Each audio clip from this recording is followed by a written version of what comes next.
근데 어느 순간 기관이 파산을 했네? 파산을 했어요. 그러면 이 NFT를 들고 갈 기관이 없어요. 이 NFT를 보증해줄 기관이 없기 때문에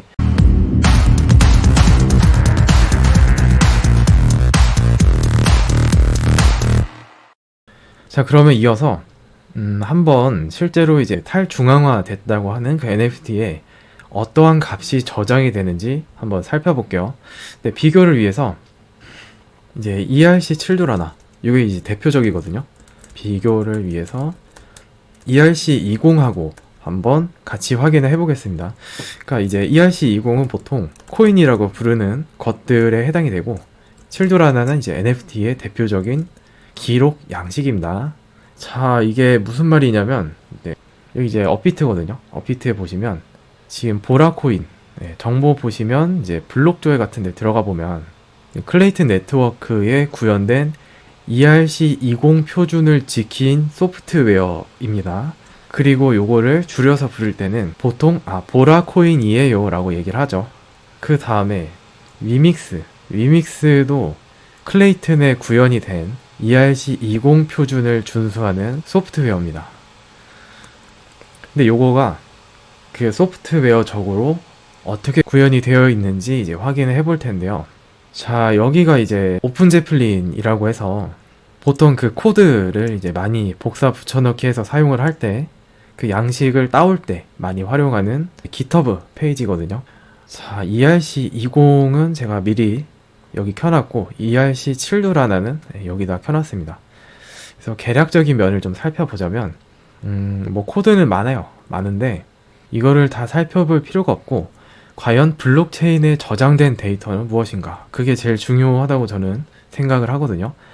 그러니까 아래 이제 뭐 컨스트럭터, 펑션 이런 것들은 어떤 데이터를 어떻게 가공을 해서 저장할 것이냐라는 것에 대한 내용이고, 그 결과 어떤 값이 저장이 되느냐는 요게 답니다. 그래서 예를 들어 이제 위믹스나 보라 같은 코인들, 요런 것들은 어떻게 생겨 먹으느냐 확인해 보자면, 일단 코인 네임이 있을 거예요. 코인 네임. 요 변수에는 이제 이름이 저장됩니다. 영어로 저장되겠죠. 이제 보라. 그 다음에 이제 심볼은 티커를 얘기하는데, 그러니까 이름이라고 하면은 언어마다 다 달라요. 보시면은 한글로는 보라 이렇게 쓰잖아요. 위에 코인은 이제 플레미 샌드박스인데, 그 밑에 뭐였죠? 심볼 또는 티커라고 부르는데, 요 밑에 이제 샌드, BORA 요거 있죠. ETC 이런 것들이 이제 심볼입니다. 그래서 여기는 영어로 BORA 이제 대문자로 적혀 있는데, 여튼 요런 값이 저장이 되고요. 그럼 요거는 이제 알겠죠. 그 값이 저장이 돼서 수정 없이 그냥 쭉 가는 겁니다. 이 코인이 이름이 뭐고 티커가 뭐다, 여기까지는 확실하죠. 그 다음에 이제 최대 공급량인데, 이제 보라 같은 경우는 이제 발행 한도가 없지만 뭐 이런 식으로 보통은 있습니다. 발행 한도가 있고, 이것도 최초에 설정할 수 있지만 요 밑에 코드를 이제 변경을 하게 되면 최대 발행량은 언제든지 변경을 할 수가 있습니다. 그래서 뭐 그냥 그런 코인에 대한 정보구나라고 보실 수가 있고요.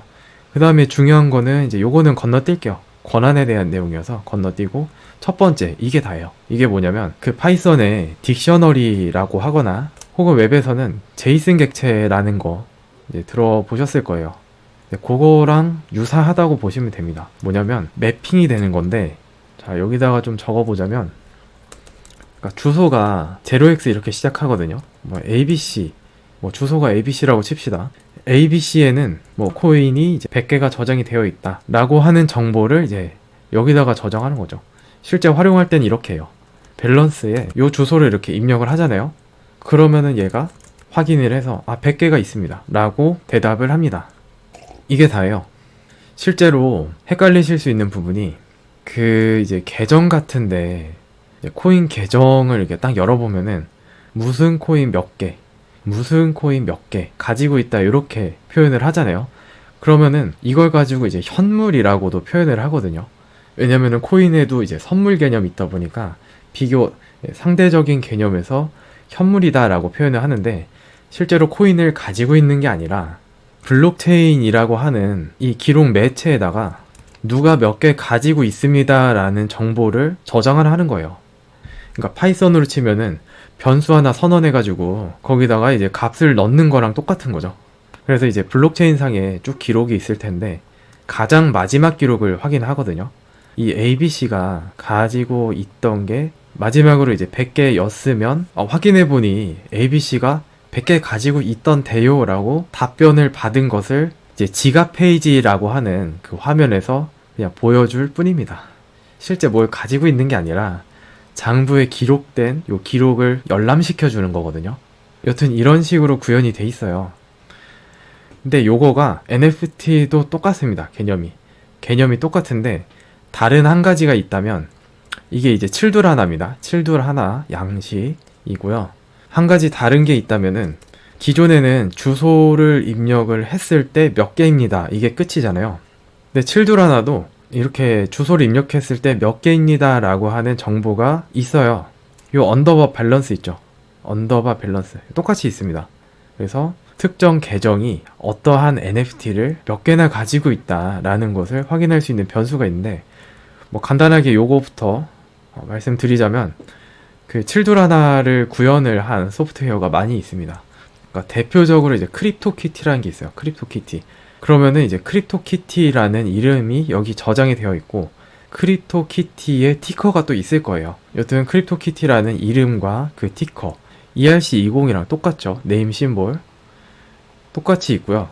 그 다음에 어떠한 계정이 몇 개의 크립토키티 그 NFT를 가지고 있느냐 이 밸런스를 저장하는 부분도 있는데 한 가지 차이가 있다면 NFT에는 각 한 개마다 아이디가 부여가 되어 있습니다. 그러니까 차이가 이렇게 나는 거죠. 요거는 이제 ERC20이죠. ERC20 아이디가 없이 너가 가진 코인 한 개와 내가 가진 코인 한 개가 구분이 없습니다. 아이디가 없어서 그냥 숫자예요. 숫자. 근데 ERC7둘 하나는 아이디라는 게 있어서 1번 NFT에는 뭐 아이디가 0부터 시작하거든요. 보통. 근데 아닌 경우도 있어요. 막 3만이다. 뭐 이건 지정할 수 있는 거니까 개발자가. 그 다음에 이제 2번 두 번째로 발행한 코인은 아이디가 뭐 3만 1번이다. 뭐 세 번째로 발행한 코인은 아이디가 3만 3번이다. 뭐 이런 식으로 한 개마다 아이디가 이제 할당이 됩니다. 요 차이가 있고 첫 번째. 그리고 두 번째 차이가 여기다가 데이터를 뭔가 저장을 할 수가 있어요. 그러니까 보통은 중앙화된 집중기관이라는 게 보통은 필요해요. 지금까지는 흐름이 그렇거든요. 그래서 이 기관이 있고 이 기관이 이 NFT를 어떤 용도로 쓰겠다라고 할 때 여기에 저장된 데이터를 보고 뭐 인정을 해주니 마느니 그렇게 접근을 하는 거죠. 그러니까 예를 들어서 데이터에다가 뭐 집행검이라고 써놓는 겁니다. 집행검 샵1 뭐 이런 식으로 써놔요. 집행검이 총 9개인데 예를 들어 얘는 집행검 1번이고요. 얘는 2번이고요. 얘는 집행검 3번이에요 라고 그 옆에다가 그냥 문자열을 적어두는 겁니다. 그 다음에 이제 이 NFT를 회사에 가져오면 이 회사가 이거 우리가 발행한 거 맞네요 라고 하면서 게임에서 이제 집행검을 지급을 받을 수가 있는 거죠. 그런 개념으로 활용을 할 때 여기에 이제 적혀져 있는 데이터가 중요한데 근데 이제 기본 양식에는 그 데이터를 저장하는 코드가 없습니다. 제가 찾아보니까 토큰 URI라는 게 있거든요. 요거를 조금 개인적으로 변형해서 사용하라 저는 그렇게 이해를 했는데 그러니까 토큰 아이디를 이렇게 입력을 해서 이 함수, 이 기능을 호출을 하면 이 토큰 아이디에 해당하는 정보를 반환하세요 라고 하는 정도거든요.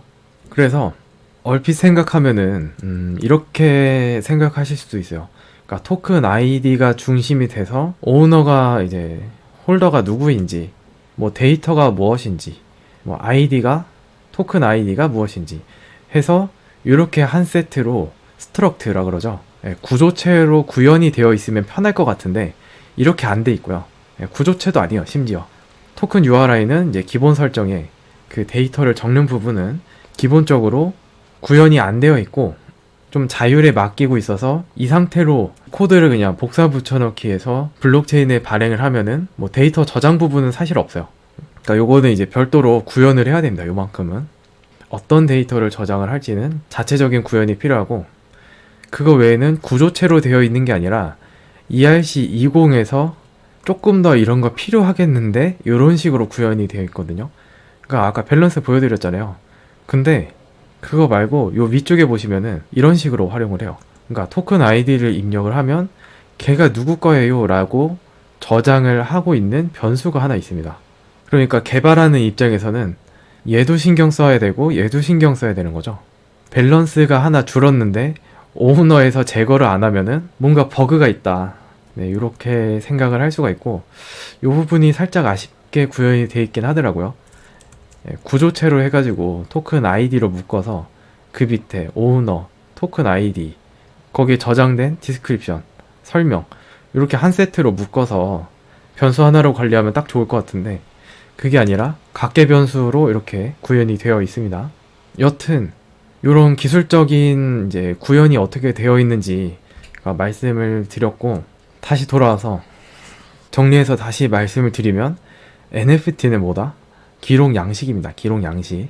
블록체인이라고 하는 저장 매체에 저장이 된 기록 양식인 거죠. NFT. 종이에 출력된 상장. 네, 요런 느낌이라고 보시면 돼요. 그래서 요거를 어떤 용도로 활용을 할 것이냐 하는 것은 중앙화된 기관이 이제 약속을 지킬 때만 그 가치가 보존되는 그러한 메커니즘을 가지고 있습니다. 그래서 그런 경우도 발생할 수가 있어요. 그러니까 중앙화된 집중 기관이 있죠. 기관이 약속을 안 지키겠다고 하는 거예요. 그러니까 제가 최근에 본 거는 이제 금 1g을 금 1g이 있는데 이거에 해당하는 NFT를 발행을 했다. 현물과 연동한다라고 보통 표현을 하는데, 이 NFT를 우리 기관으로 가져오면 금 1g을 이렇게 드릴게요. 그러니까 금 1g에 대한 이 현물 영수증입니다. 현물 증명서입니다. 이런 식으로 활용하는 걸 제가 봤거든요. 광고도 열심히 하던데, 그럼 말씀드렸죠. NFT는 기록 양식이기 때문에 이 NFT 자체로는 어떤 가치가 있는 게 아니라 이 기관이 약속을 지킬 때만 가치가 있는 겁니다. 근데 어느 순간 기관이 파산을 했어요. 그러면 이 NFT를 들고 갈 기관이 없어요. 이 NFT를 보증해줄 기관이 없기 때문에 이제 10개를 가지고 있으면 나는 원래 금 10g을 가지고 있구나 라고 생각을 했었지만 이거를 이렇게 교환해줄 기관이 이제 없는 거죠. 그러면은 이 NFT는 가치가 없어지는 겁니다. 이런 식으로 이해하시면 돼요. 아시겠죠? 그래서 이제 제일 중요한 거는 뭐냐? 중앙화된 기관, 이 NFT를 발행한 기관을 얼마만큼 신뢰할 수 있느냐, 약속을 지킬 것이냐 하는 것을 최우선적으로 확인하시고 검토하시면 조금 더 이 생태계에 안전하게 접근하실 수 있을 것으로 생각됩니다. 준비한 내용 여기까지고요. 도움이 되셨다면 좋아요와 구독 부탁드리겠습니다.